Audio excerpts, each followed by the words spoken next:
Olá pessoal, tudo bem? Eu me chamo Carolina Beatriz, sou acadêmica do curso de Licenciatura em Filosofia da UEAP e hoje nós vamos conversar a respeito do contratualismo. Antes da gente entrar no tema, vamos nos situar de como a nossa dinâmica vai funcionar. Primeiro, eu vou apresentar para vocês um panorama geral do tema. Depois, nós vamos entrar nos autores e, por fim, a gente resolve umas questões do Enem para ver como é que cai, né, para fixar melhor o conteúdo na cabeça de vocês. O contratualismo é um objeto de estudo da filosofia política, da ciência política e vai surgir lá no século XVI e XVII.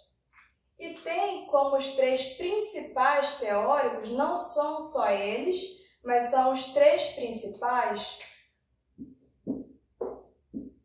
Thomas Hobbes, John Locke e Rousseau.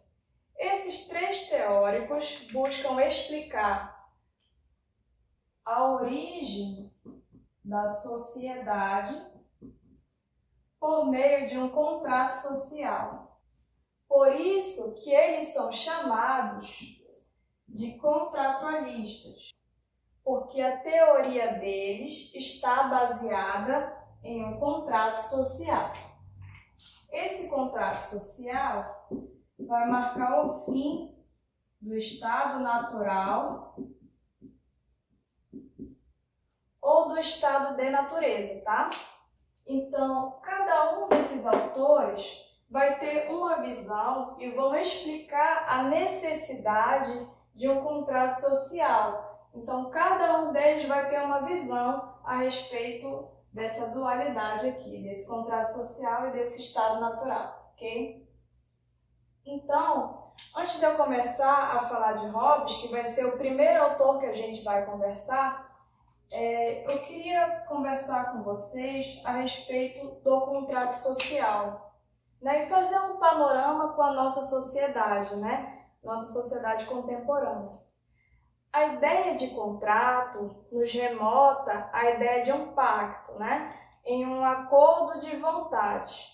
E é nesse sentido que a gente pode relacionar com os tratados internacionais, com as conferências, com as organizações mundiais, que conversam com os países para melhorar algo na nossa sociedade ou problematizar um tema que está sendo muito recorrido na nossa sociedade, né? Então, a violência, a fome, né?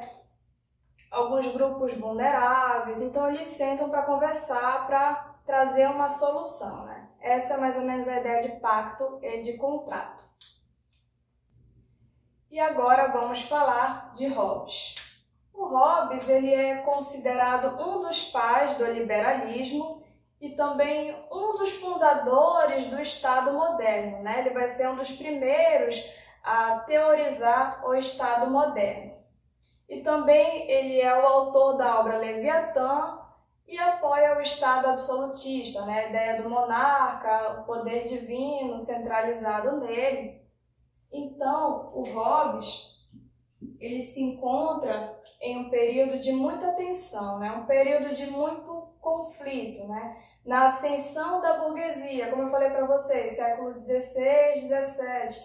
Então, a burguesia ela tenta tomar, na verdade, ela tenta participar do poder político, ela tenta se localizar, reivindicar direitos, enfim.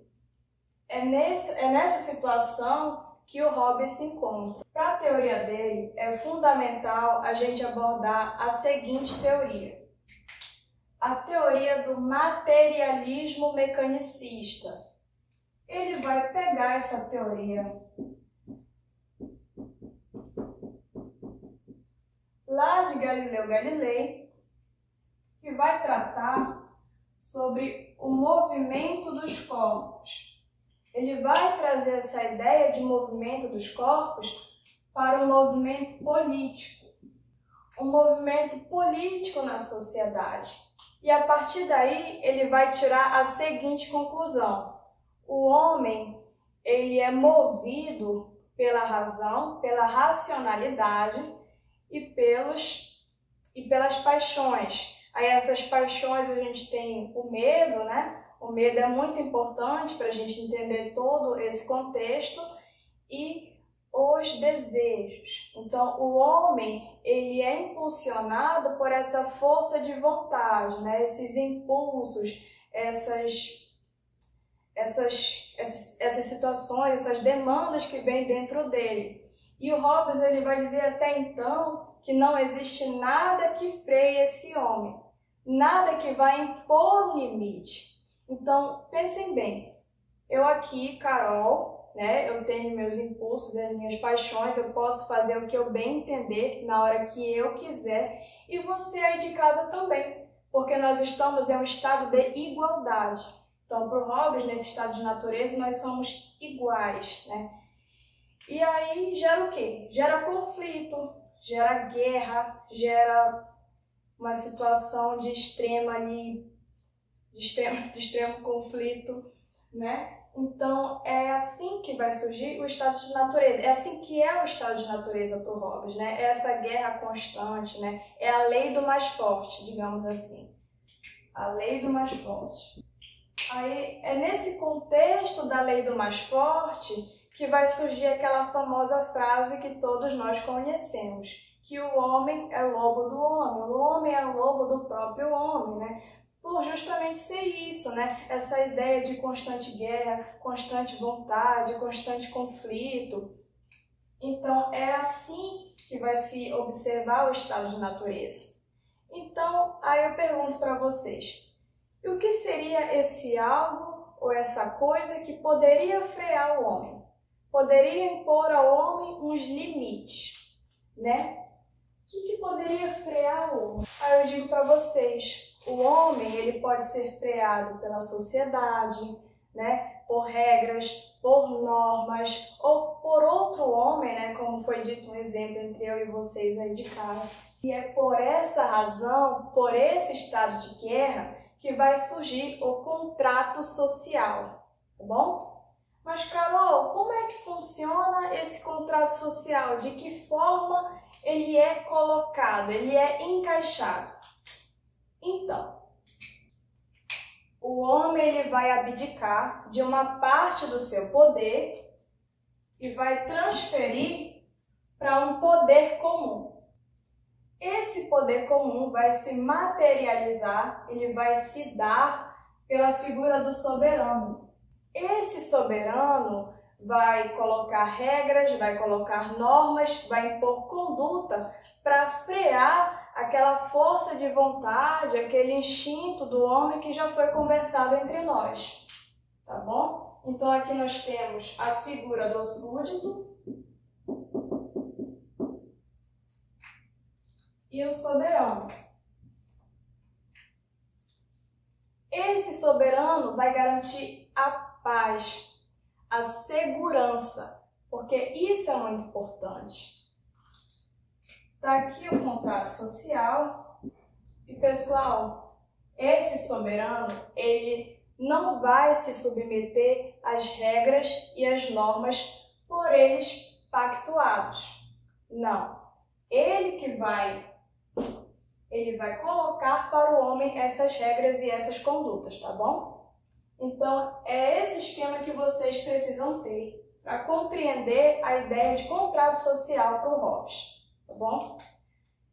Duas observações. E a propriedade? Como é que fica a propriedade para o Hobbes? Pessoal, a propriedade, ela não é natural para ele, diferente dos outros dois contratualistas que vamos ver. Não é natural a propriedade para o Hobbes. Ela vai delimitar de acordo com o Estado vem, enfim, é uma outra discussão, mas ela não é natural. E outra questão que eu queria conversar com vocês é que as pessoas, elas costumam tomar juízo de Hobbes dizendo que, afirmando, na verdade, o homem é mau, o homem tem um instinto mau, ele é ruim por natureza. Então, alguns autores, eles vão criticar esse sentido de mal, né, para o Hobbes. Até porque Essa justificativa, ela se dá por alguns juízos, né? Pelo fato do homem ter esses instintos naturais, ele toma como consequência de suas ações ruins, né? Mas, enfim, é uma outra discussão, só tomem cuidado com isso. Por fim, o objetivo do contrato social para o Hobbes é garantir a paz e a segurança, porque o estado de natureza deles é um estado de guerra constante. Enfim, já superado isso, nós vamos resolver agora uma questão do Enem para fixar melhor o conteúdo para vocês, tá bom? Primeira questão. A importância do argumento de Hobbes está em parte no fato de que ele se ampara em suposições bastante plausíveis sobre as condições normais da vida humana. Para exemplificar o argumento, não supõe que todos sejam de fato movidos por orgulho e vaidade, para buscar o domínio sobre os outros. Essa seria uma suposição discutível que possibilitaria a conclusão pretendida por Hobbes, mas de modo fácil demais, o que torna o argumento assustador e lhe atribui a importância e força dramática e que ele acredita que pessoas normais, até mesmo as mais agradáveis, podem ser inadvertidamente lançadas nesse tipo de situação. Então, em um estado de guerra. O texto apresenta uma concepção filosófica conhecida como letra A, alienação ideológica? Não. Alienação ideológica já é um conceito marxista que não tem relação com este texto, né? Porque o texto colocou estado de guerra, uma palavra-chave que eu já conversei com vocês.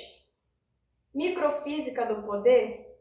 Também não. Não foi abordado aqui sobre microfísica do poder, já é um conceito lá de Foucault, que não cabe a nós conversar sobre isso. Estado de natureza, que foi o que a gente conversou, estado de guerra, pode ser. Vontade geral. Não, pessoal, vontade geral já é um assunto lá com Rousseau, que nós vamos conversar sobre isso na próxima aula. Então, ficamos com a letra C, estado de natureza, e eu espero vocês na próxima aula. Tchau!